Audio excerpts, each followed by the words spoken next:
วัสดีท่านผู้ฟังที่เคารพทุกท่านครับ พบกับรายการทนายความพบประชาชน ทางสถานีวิทยุพระพุทธศาสนา วัดฝายหิน บ้านเชิงดอยตำบลสุเทพอำเภอเมืองจังหวัดเชียงใหม่ คลื่น FM 104.50 เมกะเฮิรตซ์เข้าทางรับชมรับฟังได้ทาง Facebook นะครับ แล้วก็ YouTube ฝายหินนะภาษาไทยก็ได้ภาษาอังกฤษก็ได้วัดฝายหินนะครับทุกวันเสาร์นะครับ 10 นาฬิกาถึง 11 นาฬิกาโดยประมาณดำเนินรายการโดยทนายสุรชัยอาจินวัฒน์ผมก็มาคุยกับท่าน10 ปีแล้วนะครับตั้งแต่2500ประมาณ53-54 10 ปีแล้วก็คุยกฎหมายแล้วก็เรื่องอื่นๆนะครับเท่าที่ไปประสบพบเห็นมาจากชีวิตจริงๆเลยนะครับจากในศาลบ้างในที่โรงพักบ้างแล้วก็จากความรู้ก็จบนิติศาสตร์ก็อยู่บ้านนะครับเรียนหนังสือมหาวิทยาลัยสุโขทัยธรรมาธิราชลงทะเบียนแล้วก็ซื้อหนังสือมานั่งอ่านถึงเวลาก็ไปสอบนะครับจบมาก็ไปอบรมเพื่อจะได้ใบอนุญาตว่าความหรือเรียกว่าตั๋วทนายนะอีกปีหนึ่งนะ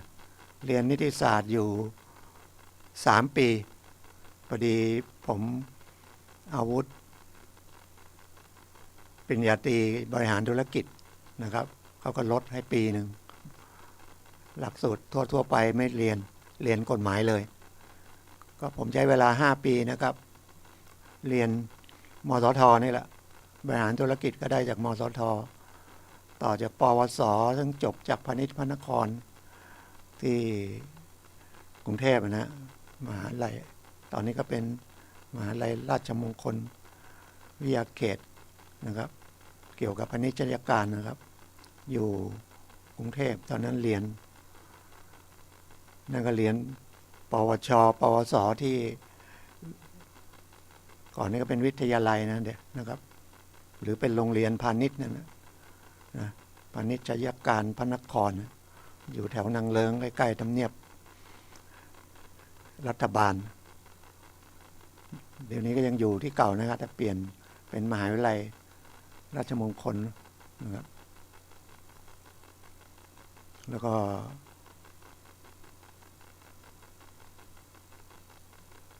ช่วยส่วนใหญ่ช่วยนะครับช่วยก็ช่วยเหลือชาวบ้านให้ความรู้ชาวบ้านเกี่ยวกับกฎหมายนะครับปัจจุบันก็ขึ้นทะเบียนไว้เป็นทนายก็ขึ้นมานานแล้วนะครับเป็นทนายอาสาของศาลจังหวัดลำพูนแล้วก็เป็นเขาเรียกที่ปรึกษากฎหมายจริงๆก็ทนายนั่นนะ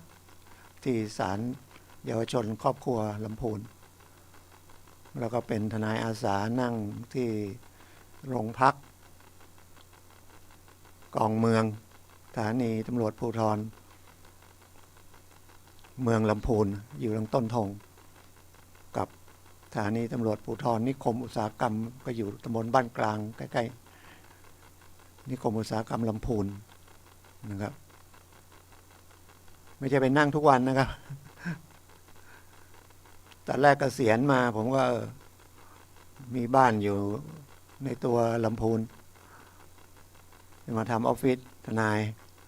คิดไปคิดมาไม่เอาอะมันจะผูกมัดไปไหนลำบากนะครับแล้วบ้านก็อยู่บ้านที่ขับไปลำพูนก็ประมาณ20 กิโลบ้านที่ก็ลำพูนนะแต่เข้าไปตัวเมืองประมาณ10 กว่ากิโลเกือบ20 กิโลว่าจะออกบ้านสักวัน2 วันกลายเป็นออกบ้านแทบทุกวันอาทิตย์นี้ก็ทุกวันเลยนะครับน้ำมันรถเคยเอารถกลัวจะจอดทิ้งไว้ก็ออกสักสัปดาห์หนึ่งหรืออาทิตย์หนึ่งสักวัน2 วันก็ยังดี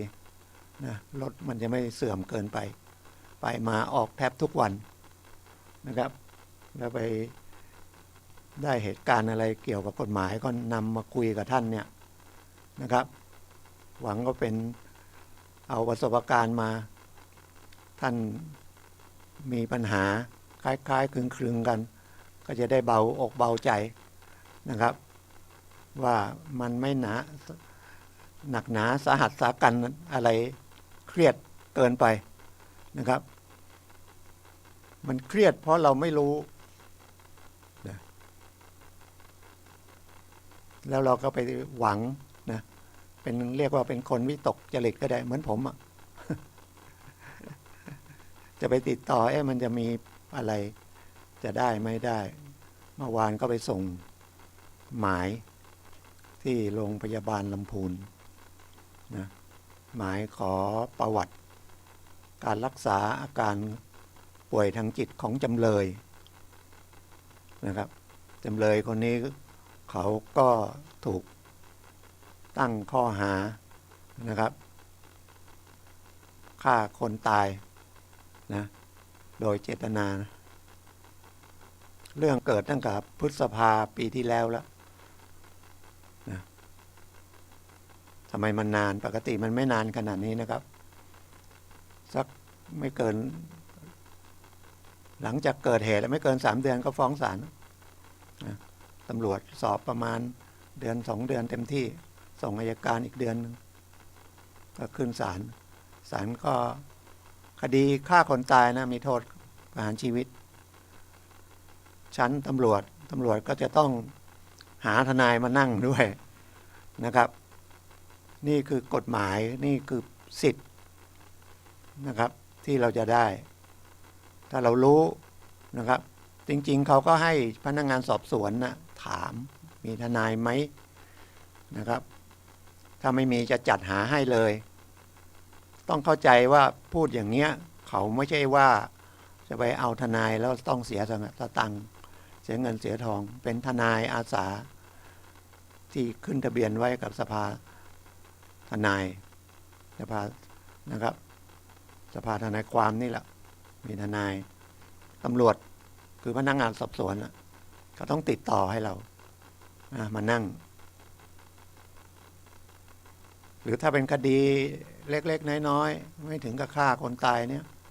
เป็นคดีถ้าเราต้องการทนายเราก็แจ้งว่าต้องการทนายขอให้พนักงานสอบสวนติดต่อทนายนะครับ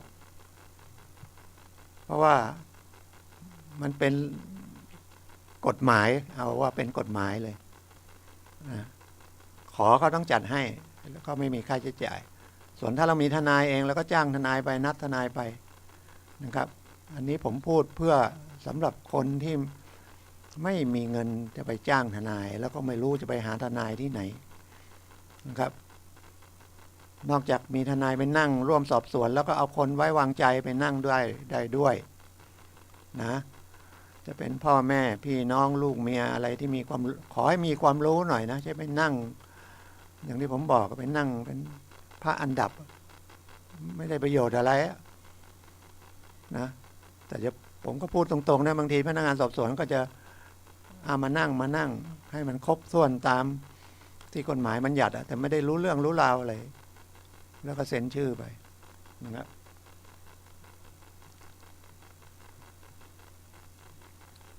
เพราะว่าเราก็ทำความผิดอย่างคดีนี้เขาก็มีอาการป่วยทางจิตด้วยพนักงานสอบสวนก็สอบไว้แต่ว่าไม่ได้หาเอกสารที่จริงตำรวจก็ไปเรียกมาดูได้ตำรวจมีอำนาจนะพนักงานสอบสวนทนายไม่มีทนายจะไปเรียกไปขอเนี่ยต้องขอผ่านศาลนะครับใช้อำนาจศาลทนายทำงานแทนตัวจำเลยตอนนี้จำเลยอยู่ในเรือนจำนะครับเขาทำอะไรไม่ได้หรอกแล้วก็ฐานะยากจนมากแล้ว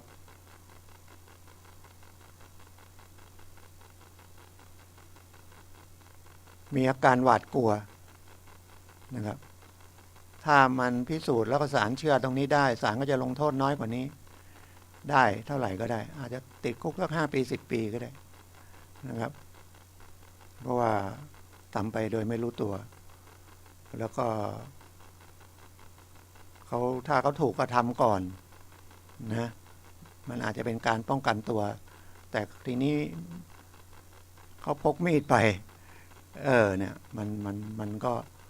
ทำไมต้องพกมีดไปมันก็เป็นคนขี้ระแวงเคยถูกทำร้ายเคยถูกไล่อย่างเงี้ยเป็นคนขี้ตกใจง่ายหวาดกลัวศาลก็ลงโทษน้อยก็แทงต้องดูด้วยนะแทงกี่ครั้ง หรือยิงถ้าเป็นปืนเนี่ยยิงกี่ครั้งยิงนัดเดียวนะครับ ถ้ายิง2 นัด 3 นัดมันเป็นเจตนาฆ่าแล้วนะครับไม่ได้ป้องกันตัวแล้วหรือถ้ามันเป็นป้องกันตัวก็ป้องกันเกินกว่าเหตุนะครับก็ได้รับลดหย่อนโทษแทงเหมือนกันก็แทงทีเดียวอันนี้ก็แทงทีเดียวมือขวาแทงเข้าใต้ชายโครงทะลุไปถึงหัวใจไปโรงพยาบาลก็ตายเสียเลือดคนที่ถูกแทงเขาก็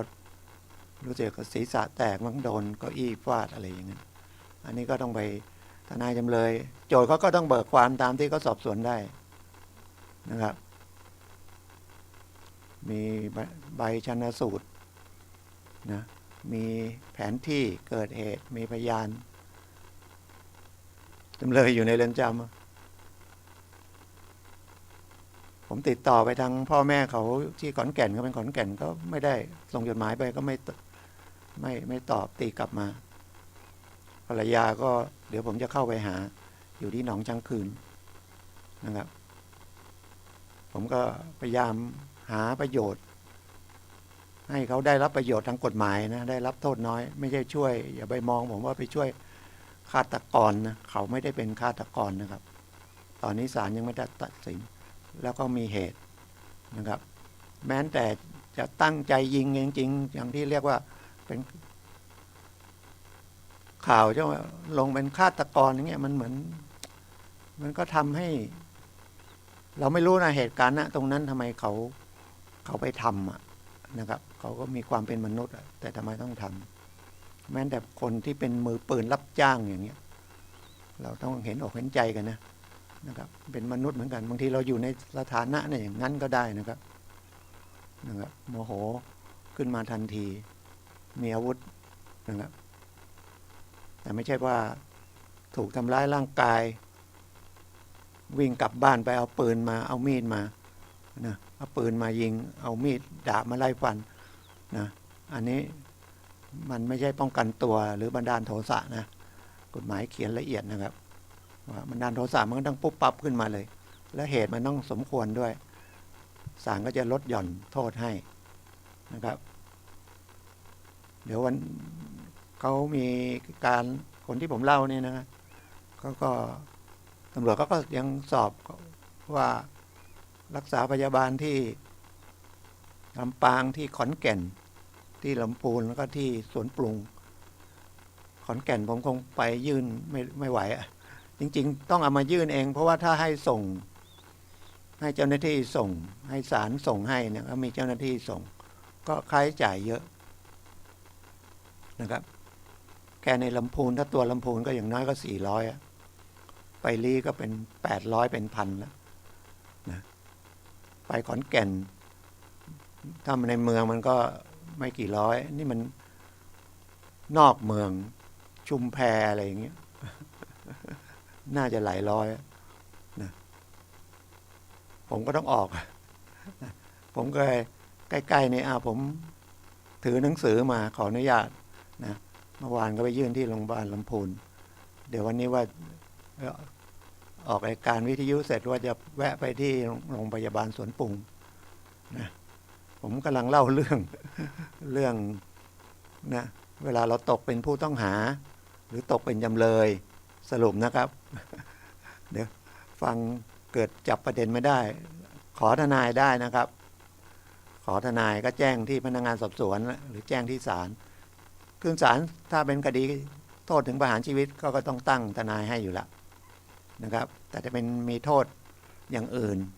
เรียกว่ามันมีโทษจำคุกมากน้อยไม่ว่าถ้าต้องการทนายก็ขอให้ศาล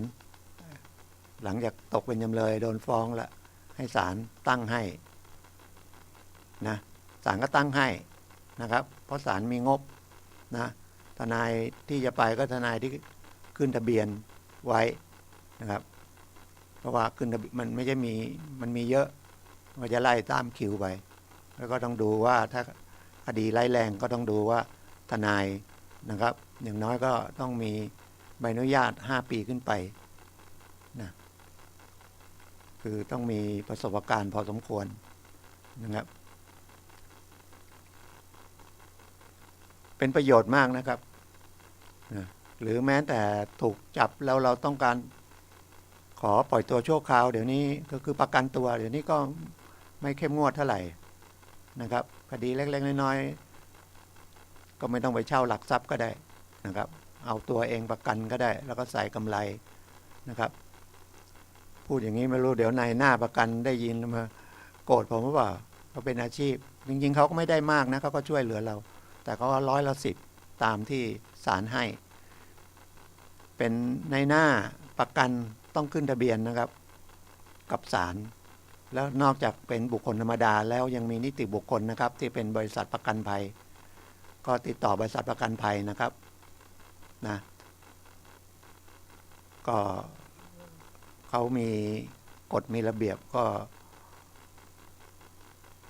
เสียผมเคยใช้อันนึงเขาก็หลังจากคดีเสร็จเขาก็คืนให้ส่วนหนึ่งนะครับคดีประกัน100,000เขาก็เรียก10%เหมือนกัน10,000นะครับก็ต้องจ่ายเงินเขา10,000เป็นบริษัทประกันภัยเนี่ยนะครับวิริยะมั่งอะไรสินมั่งคงมั่งมี 3-4 บริษัทนะครับแล้วพอเสร็จคดีเขาเห็นว่าคงยังมีเงื่อนไขว่ามันเร็วมันไม่นานแล้วเขาก็คืนให้ส่วนหนึ่งรู้สึกคืนให้ 3,000 มั้งก็เสียแค่ 7,000 นะครับถ้าไม่มีจริงๆไปที่สำนักงานยุติธรรมจังหวัดนะครับไปขอนะครับยุติธรรมจังหวัดก็เป็นส่วนหนึ่งของกระบวนการยุติธรรมเนี่ยเป็นกรมคุ้มครองสิทธิ์นะครับก็ช่วยเหลือดังนั้นอย่าไปพูดเหมือนว่าคนจนติดคุกอะไรเงี้ยไม่ใช่นะครับแต่คนที่จะมีเสียเปรียบก็ได้เพราะว่าไม่รู้การศึกษาสนใจน้อยผมไม่อยากว่าด้อยการศึกษานะครับแต่บางคนไม่รู้จริงๆนะครับ1โอกาสการเรียนรู้ก็ไม่มีสติปัญญาสมองที่จะนั่นก็น้อยแล้วก็ยังความน้อยเนี่ยก็ทำให้เกิดความโลภเมื่อวานก็มาผู้หญิงบอกโดยใบเตือนก็คือให้ชำระหนี้ค่าเช่าซื้อรถยนต์ค่าซื้อมอเตอร์ไซค์นะครับเช่าซื้อเขาก็กลัวว่าต้องชำระหนี้ผมก็ถามแล้วคุณไปทำอะไรเขาบอกก็เดินทางไปถึงกรุงเทพนะไปอยู่แถวหัวลำโพงแล้วมีคนมาเอาเขาไปขอบัตรประชาชนขออะไรไปแล้วก็พาไปออกรถนะไปออกมือถือไปออกรวมทั้งรถยนต์ด้วยมั้ยให้คนเนี้ยเซ็นแล้วคนนั้นเขาก็เอารถไปแล้วก็ได้ตังค์ไม่กี่ตังค์แล้วก็กลับเหมือนกับที่รับจ้างเปิดบัญชีเนี่ยได้ตังค์ 1,000-2,000 นั้นนะโทษหนักนะครับติดคุกนะครับตอนแรกผมก็ยังไม่ค่อยเข้าใจบัญชีม้าชอบโกงเงินทางออนไลน์เนี่ยก็เรียกว่าบัญชีม้ารับจ้างไม่คุ้มนะครับคุณเข้าไปในธนาคารก็ติดนะแต่เขาไม่ได้ติดมากก็ติดว่ารับจ้างเปิดบัญชีมีโทษตามกฎหมายแค่นั้นนะมันน่าจะติดว่าโทษติดคุกเลยนะคนจะได้กลัวแต่ถึงผมบอกว่าบางคนสติปัญญาก็น้อยก็เห็นได้ตังค์ไม่เป็นไรเชื่อคนง่ายได้ตังค์บางทีก็ชวนคนไปแล้วไปออกรถเขาเอารถไปขายเนี่ยมันไม่ใช่แค่นั้นนะครับเขาต้องฟ้องคุณร่วมกันนะครับอย่างน้อยยักยอกทรัพย์หรือแล้วก็นะครับก็โทษ มีโทษคุณจะอ้างไม่รู้ไม่เห็นก็ต้องอ้างให้ศาลเชื่อศาลอาจจะลงโทษน้อยนะศาลกฎหมายก็เขียนนะโง่เขลาเบาปัญญาตกใจง่ายขี้กลัวหวาดระแวงแต่ต้องทำให้ศาลเห็นนะว่าเราเป็นอย่างนั้นจริงๆศาลถึงลดโทษให้นะแม้แต่ถ้ารับสารภาพก็อย่างน้อยก็ได้ครึ่งหนึ่งแล้วก็ต้องแถลงอย่างเงี้ยเราจะทำเองได้ไหมขอทนายนะครับ ขอทนายผู้ที่เป็นทนายออฟฟิศที่รับจ้างอะไรก็ฟังผมแล้วก็ไม่ต้องเครียดนะครับคุณมีลูกความเยอะอยู่แล้วล่ะมีความเชื่อถือเป็นเปิดสำนักงานนะครับอันนี้ผมพูดถึงคนเรียกว่าชาวบ้านเนาะแต่ไม่รู้เขาจะมีเวลาฟังไหมเนี่ยนะทำงานงกทีวีก็ไม่ดูรายการ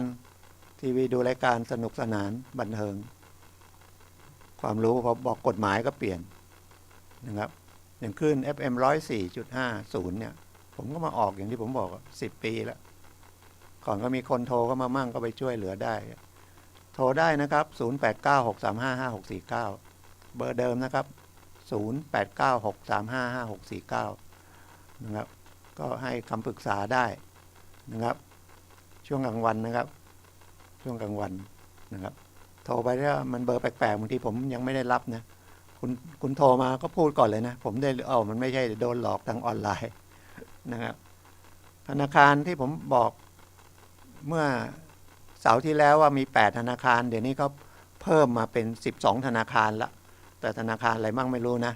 ที่บอกว่าถ้ามีเหตุเกี่ยวกับโอนเงินผิดถูกหลอกลวงให้โอนเงินอะไรพวกนี้ติดต่อธนาคารก่อนนะครับติดต่อธนาคารที่เราเปิดบัญชีอยู่ละแล้วเราโอนเงินผิดอะไรพวกนี้นะอย่าเพิ่งวิ่งไปแจ้งความนะ มันจะไม่ทันนะเข้าไปดูใน Google นะ Google หรือใน Facebook ก็ได้นะครับก็จะมีเบอร์ด่วนเบอร์อะไรนั่นนะครับวันนั้นผมก็มาออกในรายการนี้เนาะ10นะยังมีของเก่ากสิกรไทยก็0288888กด001กรุงไทยก็021111111กด108กรุงศรี1572กด5กรุงเทพจำกัด1333กดดอกจัน3ไทยพาณิชย์ก็0277777575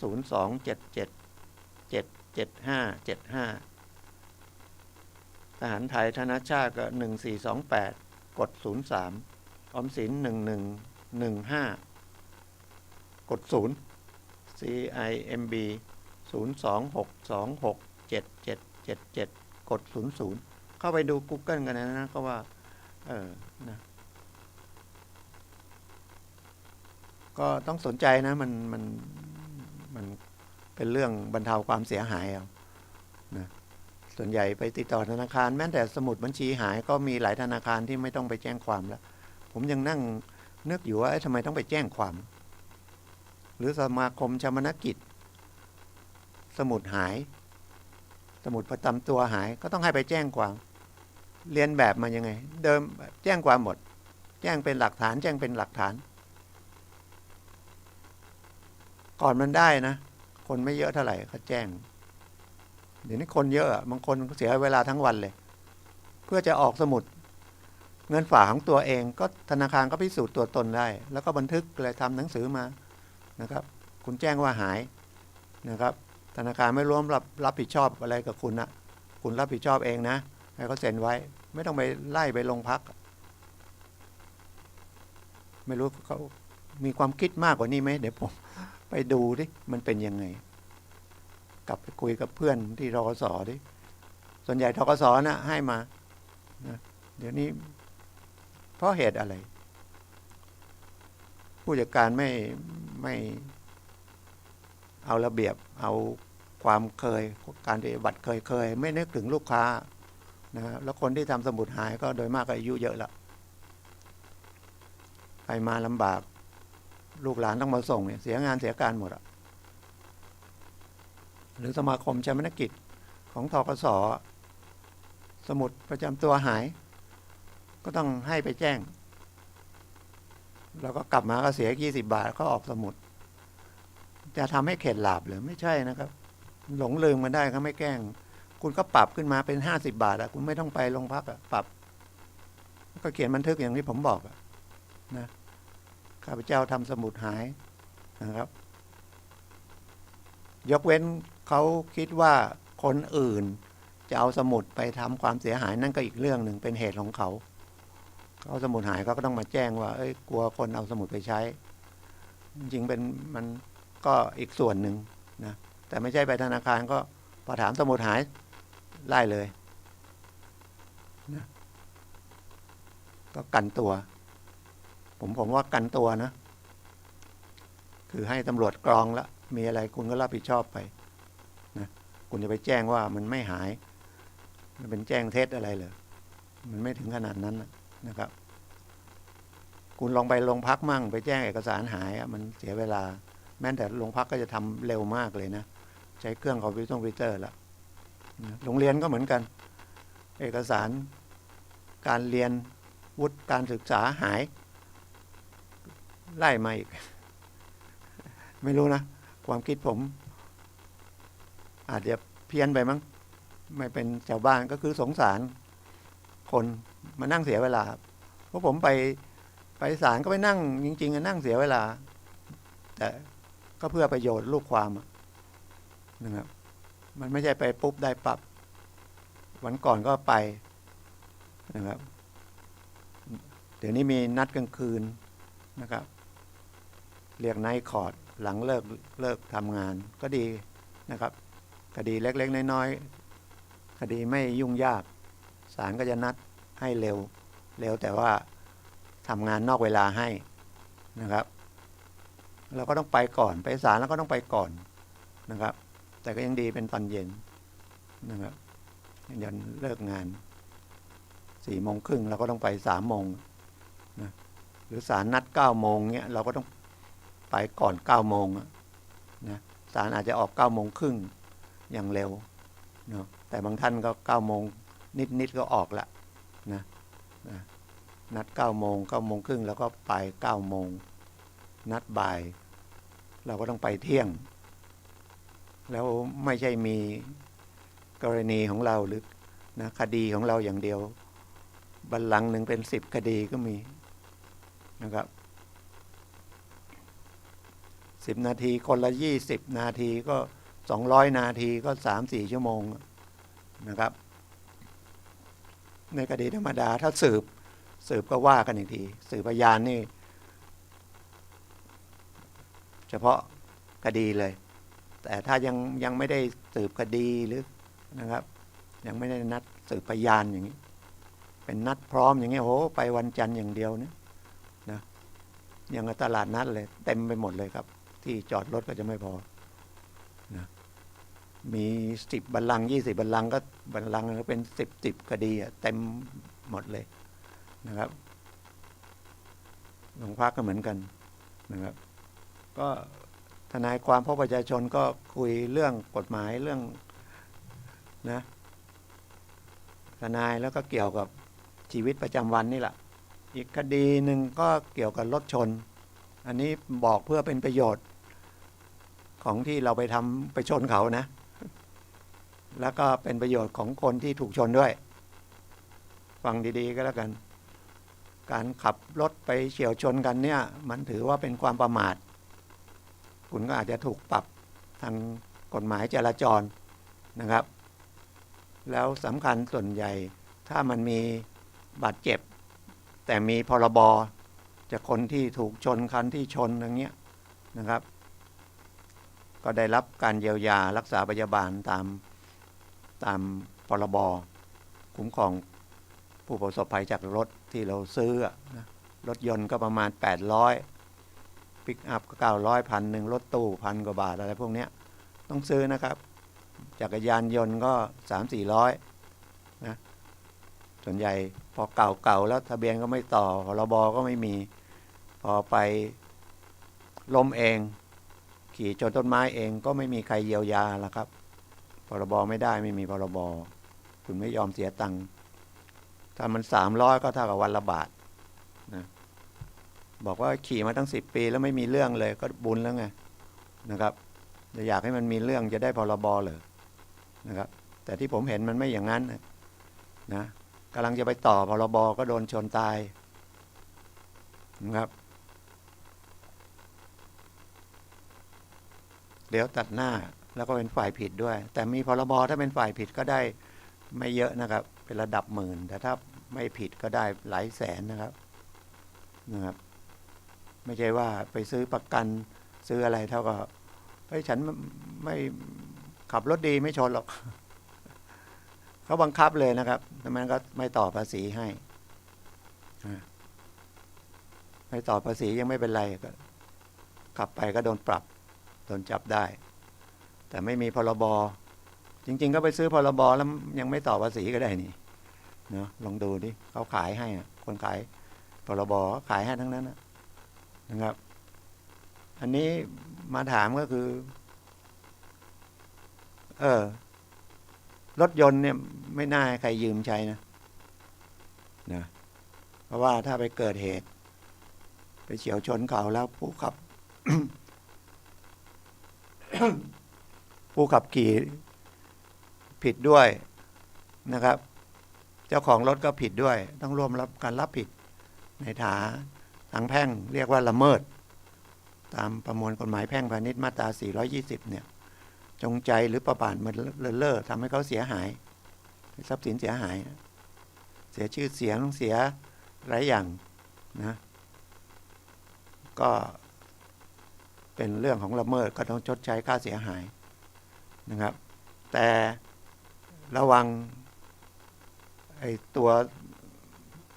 ในเรื่องของละเมิดเนี่ยมาตรา420แต่มันสุดท้ายเลยมาตราสุดท้ายในเรื่องของการละเมิดเนี่ยนะ448เนี่ยสิทธิเรียกร้องค่าเสียหายอันเกิดแต่มูลละเมิดเนี่ยนะมันมีอายุความ1 ปีเองนะครับนับแต่วันรู้เหตุและรู้ตัวดังนั้นอย่าเผลอนะอย่าเผลอมันต้องรู้นะบางทีที่บอกมันไม่รู้ก็คือชนแล้วหนีไปเลยตามไม่ได้ถ้ามันมีกล้องแถวนั้นได้ทะเบียนรถได้อะไรก็ยังดีนะก็ได้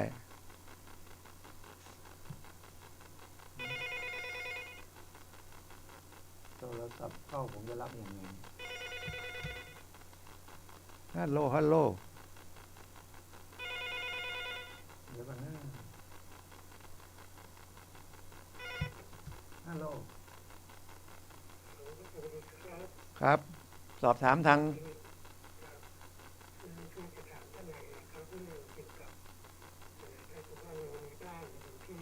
เสียงเหมือนอาจารย์พิชัยเลยใช่ป่ะนะ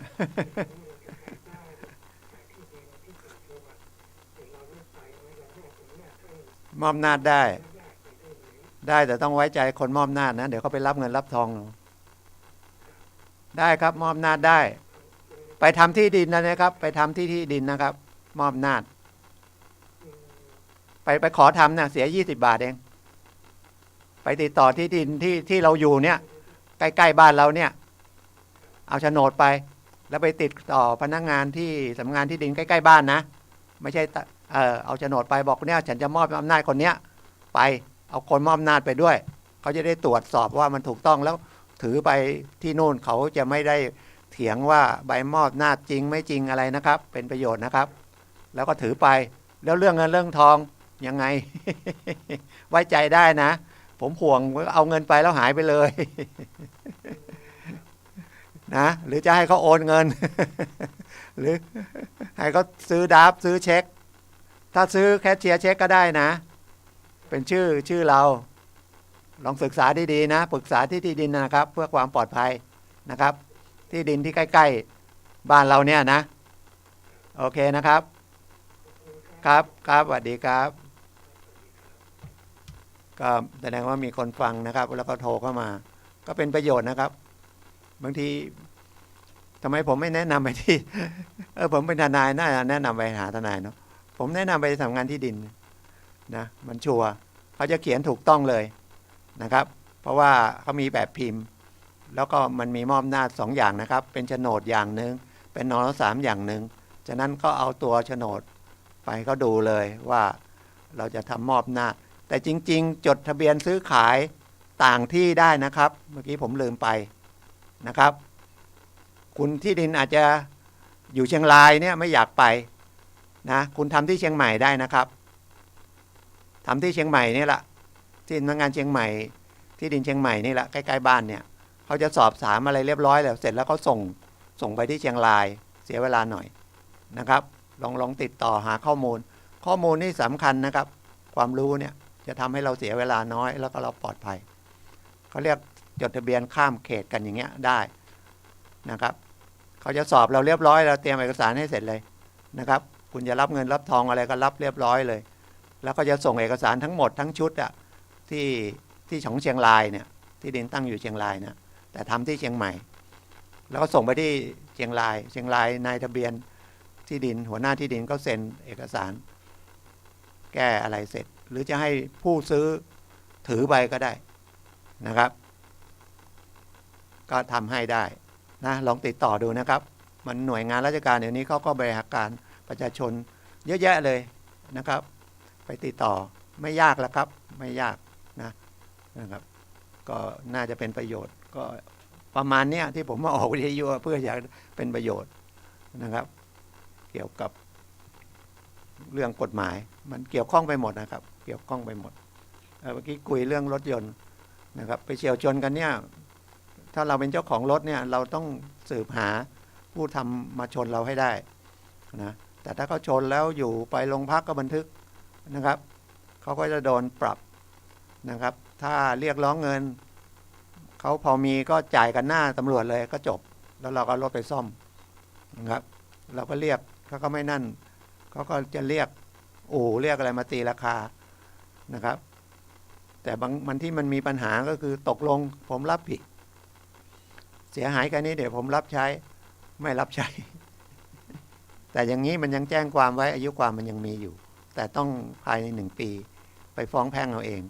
ถ้าไม่มีเงินไม่มีอะไรอยากได้ทนายนะครับก็สำนักงานยุติธรรมจังหวัดก็มีนะครับลองไปติดต่อนะติดต่อขอตั้งทนายให้เราเรื่องกับคดีฟ้องเรียกค่าเสียหายเกี่ยวกับรถชนอย่างนี้ก็ได้หรือคดีอื่นๆก็ได้ลองไปติดต่อได้นะครับคือเป็นช่องทางนะครับเป็นช่องทางผมก็พูดประจำอยากให้มีอะไรไปติดต่อนะไปปรึกษาทนายที่โรงพักก่อนก็ได้นะครับแต่ตามระเบียบจริงๆทนายที่โรงพักที่เราไปถามนี่ก็รับคดีไม่ได้ยกเว้นคุยกันเรียบร้อยแล้วนะผ่านไปตั้งนานแล้วมาเจอกันอีกทีมันไม่ได้ทำหน้าที่ก็อาจจะรับคดีได้ก็แล้วแต่นะแต่นั่งตรงนั้นเขาไม่ได้ให้ถือประโยชน์ไปรับคดีนะครับให้คำปรึกษาอย่างเดียวนะแล้วท่านไปดูไปแล้วมันยังไม่ค่อยถูกใจคุณก็ไปอีกวันหนึ่งก็ได้ทนายก็จะเปลี่ยนไปละนะจะนั่งซ้ำกันอย่างมากก็เดือนหนึ่งก็ครั้ง2 ครั้งแค่นั้นละนะครับลำพูนก็ต้นธงกับนิคมนะถ้าเชียงใหม่ก็ช้างเผือกแล้วก็กองเมืองที่ตรงใกล้ๆวัดพระสิงห์แล้วก็แม่ปิงเนาะที่ใกล้ๆกับถนนต้นยางเก่านะครับแยกหนองหอยไปขอล่องนะจะไปลำพูนนิดเดียวตรงอะไรตรงนั้นมีเจดีย์อะไรเลี้ยวเข้าไปมีป้ายหรืออยากติดต่อกับสำนักงานที่เป็นที่ทำงานของประธานสภาจังหวัดเชียงใหม่แล้วก็เป็นภาคด้วยภาค5ด้วยก็ตลาดอ้อมเมืองนะที่เชียงใหม่นะครับทุกจังหวัดจะมีประธานนะครับประธานสภาทนายความจังหวัดนะครับไปติดต่อเรื่องกฎหมายเรื่องอะไรก็ได้นะหรือไปที่ทนายอาสาที่ศาลก็ได้นะครับวันราชการนะครับหรืออัยการก็มีนะครับศาลเด็กศาลแขวงมีหมดนะครับเป็นงานของรัฐบาลที่จะช่วยเหลือประชาชนนะครับแต่ว่ามัน จะไม่เหมือนโฆษณาหาเสียงช่วงนี้มั้งเป็นรูปธรรมอย่างเงี้ยก็เป็นมีมาตั้งนานแล้วมันจะไปโฆษณาบอกว่าเฮ้ยว่าเป็นสสแล้วจะได้อย่างนี้มันไม่เห็นอะมันจะเห็นตรงที่ว่าเป็นเงินอะนะอันนี้คุยความเห็นนะไม่ได้ตำหนิติเตียนใครอาจจะติดป้าย700คนจะลาอีกคนนึงก็ติด3,000นะแล้วก็จบปริญญาตรีได้25,000ไว้อ่านละเอียดนะครับแล้วเขาเข้าไปรัฐบาลปุ๊บถึงจะเป็นรัฐบาลแต่มันไม่ใช่เสียงข้างมากหมดอะนะครับมันจะไปออกกฎหมายอะไรด่วนๆออกมาอย่างนี้แล้วมันก็เกี่ยวกับงบประมาณประเทศอีกนะครับมันก็ต้องสสฝ่ายค้านเขาก็ต้องมีเหตุมีผลเห็นด้วยไหมนะครับมันไม่ใช่มาถึงเดี๋ยวผมไปเป็นรัฐบาลผมออกกฎหมายมาช่วยเหลือคนจนเลยนะครับคนจนจะไม่มีละมันผิดวิสัยผิดนะครับผิดธรรมชาติมันต้องมีคนรวยคนจนนะครับแต่จะทำไงให้มันฐานะไม่ต้องโอ้จนเนี่ยใกล้ๆเนี่ยผ่านเข้ามาเนี่ยก็อยู่ปลูกเพิงชั่วคราวตั้ง5-6 เจ้าอะเนาะหรือคนไร้บ้านอย่างเงี้ยเยอะแยะเลยจะทำยังไงนะส่วนเรื่องอย่างเงี้ยคนไร้บ้านไม่มีที่อยู่ก็พัฒนาสังคมและความมั่นคงของมนุษย์ก็เป็นหน่วยงานรัฐบาลลองไปติดต่อนะครับติดต่อได้นะมีปัญหาในครอบครัวนะครับครอบครัวไม่เป็นสุขนะครับเมียเล่นไพ่นะผัวติดเหล้าอย่างเงี้ยลูกก็ไม่รู้เสียคนเลยนะไปติดยาโอ้อย่างนี้ยุ่งนะครับมันต้องเริ่มก่อนโดยหมู่บ้านดูแลกันนะหรือบางคนเขาบอกว่าออกมาบางทีบ้านอยู่แต่มันอยู่คนเดียวเหงาเลยออกมาเป็นคนไร้บ้านเลยเจอเพื่อนเจอฝูงกันนะอายุคนก็เริ่มเข้าเรียกว่ายุคคนสูงอายุแล้วนะครับทุกประเทศนะครับไม่ใช่ประเทศเราเพราะว่าอาหารการกินดียาการรักษาโรคดีอายุนะครับเขาบอก70ผมก็เลย70มาแล้วนะจะใกล้80ไปแล้วแล้วเวลาก็เร็วเนี่ยมีนาแล้วนะผมมีงานนัดไปแล้วเมษาพฤษภามิถุนาทั้งนัดหมอทั้งนัดคดีแล้วเดี๋ยวก็หมดปีแล้วนะคงมานั่งคุยกับท่านตอนอายุ80แล้วก็เลิกแล้วมั้งพอแล้วมั้งนะยังขับรถได้อะไรได้นะยังคุยได้อ่านหนังสือได้นะตาก็ยังโอเคอยู่นะครับยังมีเสียงอยู่นะแต่เห็นคนที่จัดรายการท่านอะไรที่ออกเกี่ยวกับ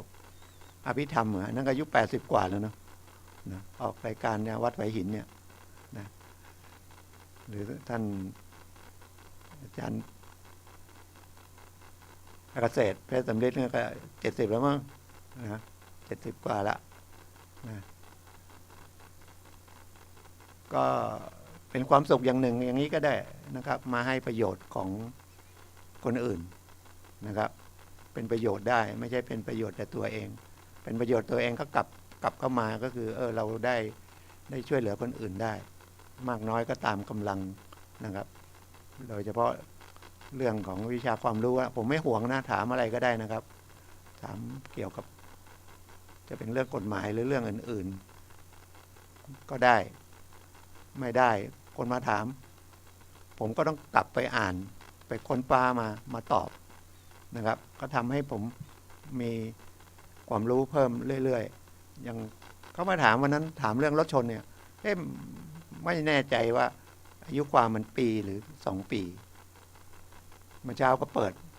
เมื่อเย็นก็กลับไปเปิดแล้วเมื่อเช้ามาก็มาโน้ตนิดนึงมันปีเดียวตอนแรกก็จะตอบก็ปีเขาบอกไว้ก็ปีหรือ2 ปีอายุความนี่มันหมายความว่าคดีนะมันจะหมดไปเลยนะฟ้องมาก็ได้นะแต่เราสู้ว่าขาดอายุความเนี่ยศาลก็ไม่ให้นะครับอย่างกู้เงินเนี่ยมันก็มี10 ปีก็มี5 ปีก็มีนะครับหรือเช่าซื้อเนี่ยประมาณ2 ปีนะครับประมาณ2 ปีก็มี มีอายุความตั้งแต่เป็นเดือนเป็นปีเป็น10 ปีสูงสุดนะครับเพราะนั้นก็เคยนะธนาคารเผลอเป็นผ่อนเงินกู้อะไรอย่างเงี้ยแล้วเลย5 ปีมาฟ้องนะก็สู้ไปนะครับฉะนั้นต้องอาศัยทนายนะครับไม่ใช่บอกก็สู้ไปบอกว่าขาดอายุความอย่างเดียวไม่ได้ต้องบอกให้ศาลเห็นชัดเลยนะครับว่าเริ่มผิดนัดวันนี้หลังจากนั้นไม่ได้มีการติดต่อกันเลยนะครับอย่าไปส่งเงินส่งทองอะไรนะหรือไปเซ็นหนังสืออะไรนะเพราะว่าจะทำให้อายุความมันสะดุดหยุดลงก็คือไอ้ที่มันผ่านมาเนี่ย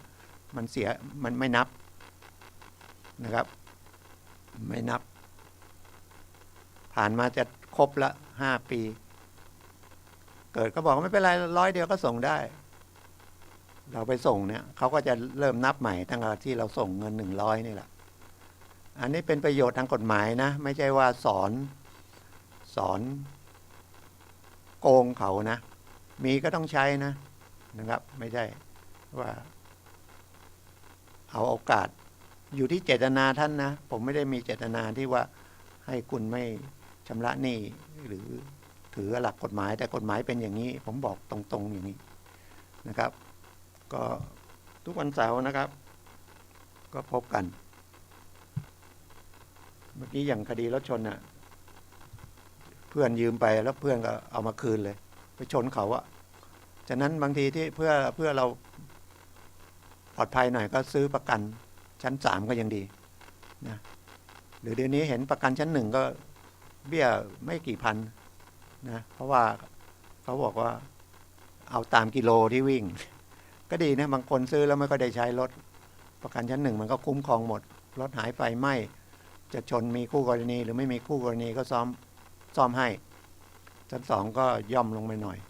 นะชั้น3นี่ซ่อมแต่คู่กรณีนะครับเราไปชนเขาเราซ่อมเราเองแต่ตรงข้ามเราไม่ต้องซ่อมนะครับเราไปชนเขาทุนประกันมันก็สูงนะครับนะเป็น10 ล้านเป็นล้านหนึ่งอย่างเงี้ยชนเขา10 คันเลยก็3 คัน4 คันคันละ4-5 หมื่นเขาก็ซ่อมให้นะครับถ้าเราเป็นฝ่ายผิดนะครับประกันไว้แต่สิ่งที่ดีที่สุดก็คืออย่าประมาทนะระมัดระวังนะครับรู้กฎจราจรแล้วก็รู้เพื่อนร่วมทางด้วยแล้วทุกคนก็ต้องอย่าประมาทมันจะได้ไม่มีเรื่องมีราวเสียเวลามากนะครับคดีรถชนเนี่ยนะครับไปโรงพักไม่รู้กี่รอบอ่ะคุยไม่รู้เรื่องตำรวจก็พยายามไกล่เกลี่ยนะครับไกล่เกลี่ยได้แต่มันสำคัญถ้ามีคนเจ็บแล้วไม่มีพรบเนี่ยมันจะยุ่งนะมันต้องมีพรบถ้ามีพรบก็เขาก็โรงพยาบาลเขาก็ชอบนะเขาไว้เบิกบริษัทประกันภัยได้นะครับหรือถ้ามีต่างคนต่างมีประกันก็คุยกันเองก็เราก็ไกล่เกลี่ยกันเรื่องคดีแพ่งก็จบไปคดีแพ่งจบไปบางทีคดีอาญามันก็จบไปด้วยนะครับก็ปรับไม่กี่ตังค์หรือขึ้นศาลก็รอลงอาญาแม้แต่ชนคนตายนะครับถ้าไม่เคยมีคดีมาก่อนศาลก็รอนะครับโทษถึง10 ปีเนี่ยชนคนตายเนี่ยประมาทเนี่ยศาลอาจจะลงโทษ2 ปีนะครับลดให้1/2เหลือ1 ปีก็รอลงอาญาแต่รอลงอาญาก็ระมัดระวังว่าอาจจะรอไว้ 2-3 ปีไปทำผิดอีกไม่ได้ก็เอาโทษอันเก่าเนี่ยมาบวกด้วยแล้วระหว่างนั้นก็ต้องไปรายงานตัวคุมประพฤติไปบริการต่อสาธารณะอะไรพวกนี้นะครับคืออบรมจิตใจพูดถึงอบรมจิตใจคนที่อยู่ในเรือนจำก็ยังมีบุญนะครับอย่างเรือนจำพิเศษเชียงใหม่เนี่ยนะครับเดี๋ยวนี้เรือนจำไปอยู่ที่อะไรสันมหาพลเหรอใกล้ๆแม่แตงนะครับแม่แตงนะสถาบันพลังจิตานุภาพของหลวงพ่อยังเนี่ยนะก็ยังจัดตอนท่านมีชีวิตก่อนมรณภาพเนี่ยท่านก็คิดนะความคิดเนี่ยที่ดีๆคนที่อยู่ในเรือนจำก็มีโอกาสก็ยังเป็นมนุษย์ก็อาจจะผิดพลาดทำผิดไปได้เอาสมาธิไปสอนเขาไปช่วยเรื่องจิตใจเขานะหลวงพ่อยังก็ตั้งเป็นหลักสูตรเอาหลักสูตรของครูสมาธิเนี่ยนะครับหลักสูตรหลักเลยก็คือครูสมาธิมาประมาณ100 หัวข้อ เรียนกันข้างนอกเนี่ยนะประมาณเรียนกันจริงๆก็200 ชั่วโมงเท่านั้นนะแต่ระยะมันเป็นวันเสาร์อาทิตย์ก็ประมาณ6 เดือนนะครับอันนี้ประชาชนทั่วไปก็ผู้สนใจเข้าไปเรียนได้หมดอะแต่ก็หายาก คนที่สนใจจะเรียนอย่างเงี้ยชวนไปเที่ยวง่ายเนาะชวนไปกินเหล้าไปสูบกัญชาง่าย ไปดูมวยตีไก่ง่ายนะครับชวนไปเรียนสมาธิเนี่ยยากมากเลยถ้าไม่มีพื้นฐานเป็นคนที่มาทางเนี้ยชอบทางเนี้ยนะอุ้มไปก็ไม่ไปเรียนนะหลวงพ่อวิยังก็เลยเอาหลักสูตร40 หัวข้อของครูสมาธินะไปสอนในเรือนจำเรียกว่าหลักสูตรสักกษาสมาธิเรียนกันประมาณ20 วันเองนะ4 อาทิตย์ถือว่าเดือนหนึ่งอะเสาร์อาทิตย์หยุดวันละ2 หัวข้อ2 หัวข้อก็ได้ผลเยอะได้ผลดีได้ผลเยอะเลยล่ะเรียกว่านั่นอะ80-90%ก็แล้วกันนะรุ่นเมื่อไม่นานนี้ผมก็เข้าไปมีประมาณ100 คนก็ไปนะครับเรียนแล้วก็สอบแล้วได้ประกาศนียบัตรก็ได้เลื่อนขั้นเป็นนักโทษได้ลดหย่อนโทษอีกอันนี้ก็เป็นผลพลอยได้ทางโลกนะแต่ทางจิตใจเนี่ยเขาก็เข้าใจเรื่องที่เขาทำผิดเขาก็ระงับจิตใจได้ก็มีน้อยนะครับที่ว่ายังไม่รับอะไรเลยนะก็ส่วนใหญ่ก็รับได้รับแล้วก็ปรับปรุงได้ก็ไม่กลับเข้าไปอีกนะครับไม่กลับไปอีกแล้วเมื่อเราเป็นคนดีเราเป็นลูกพ่อแม่ก็ดีใจเนาะลูกติดคุกเนี่ยไปทำผิดยังไงก็เป็นลูกแต่พ่อแม่ก็เสียใจฉะนั้นก่อนเราทำอะไรที่มันวู่วามไปนะยับยั้งชั่งใจสักนิดนึกถึงว่าเราไม่ใช่เดือดร้อนคนเดียวไอ้ฉันติดคุกคนเดียวคนอื่นไม่เกี่ยวท่านมีพ่อมีแม่เนาะท่านมีลูกมีเมียนะครับมีเพื่อนมีฝูงมีพี่มีน้องกลับกันถ้าเราเป็นพ่อเป็นแม่เราอยากให้ลูกเป็นดีหรือเป็นคนต้องเข้าไปอยู่ในเรือนจำเราคิดอย่างเงี้ยแต่มันต้องคิดให้ทันมันต้องฝึกให้ทันนะครับสติมันจะมาทันผมเข้าใจนะครับคนที่มันคล้ายๆถูกรังแกหรือเหยียดหยามเนี่ยบางทีมันเลือดขึ้นหน้าเนี่ยโกรธขึ้นหน้าเนี่ยมันเอาไม่อยู่นะครับหรือขับรถไปเนี่ยบางทีนะครับเขาไม่ได้ตั้งใจปาดหน้าเรานะครับหรือเราก็โกรธนะหรือไม่เว้นทางให้เราทั้งที่จะเว้นได้บางทีเราก็โกรธบางทีแต่ส่วนใหญ่จะไม่มีใครตั้งใจที่จะกลั่นแกล้งกันหรอกมันจะเผลอนะครับหรือถ้าว่าจะกลั่นแกล้งเราก็หลบเลี่ยงได้ก็หยุดมันไม่มีอะไรดีขึ้นเลยทะเลาะเบาแวงกันนะยกเว้นนักมวยนะเขาไม่ได้ทะเลาะกันนะครับเอาเป็นเอาตายกันเลยบนเวทีสร้างความชื่นชมให้เรานะครับแต่นะครับเขาเป็นกีฬานะครับเป็นความบันเทิงใจเราไปเล่นการพนันนั่นอีกเรื่องหนึ่งนะครับแต่เขาไม่ได้มาทะเลาะกันนักมวยไม่ได้ไปเกเรใครเลยนะครับน้อยเลยไม่มีนะเป็นคนเตรียมเนื้อเตรียมตัวด้วยเดี๋ยวรายการต่อไปเป็นรายการของท่านอาจารย์สุนัยนะครับพลังแห่งชีวิตนะครับ1 ชั่วโมงต่อจากผมวันนี้ก็เหลือประมาณ5 นาทีเนาะเดี๋ยวผมก็ขออนุญาตออกก่อนแล้วกันนะครับเดี๋ยวท่านอาจารย์สุนัยได้มาเตรียมออกรายการนะขอบคุณทุกท่านที่รับฟังนะครับมีอะไรก็ติดต่อผมได้ที่เบอร์โทรศัพท์0896355649เรื่องกฎหมายก็ดีนะครับของสถาบันพลังจิตตานุภาพก็ดีนะครับสมัครเรียนที่มช.ก็ได้นะครับพกบัตรประชาชนไปใบเดียวพรุ่งนี้เป็นวันปฐมนิเทศนะครับเดินเข้าไปได้เลยนะครับแม่ริมก็วัดป่าดาราพิรมนะครับมีหลายที่เข้าไปใน Facebook หรือ YouTube ได้นะครับสมาธิ101หรือพิมพ์หลวงพ่อวิยังก็ได้นะครับขอบคุณมากครับพบกันใหม่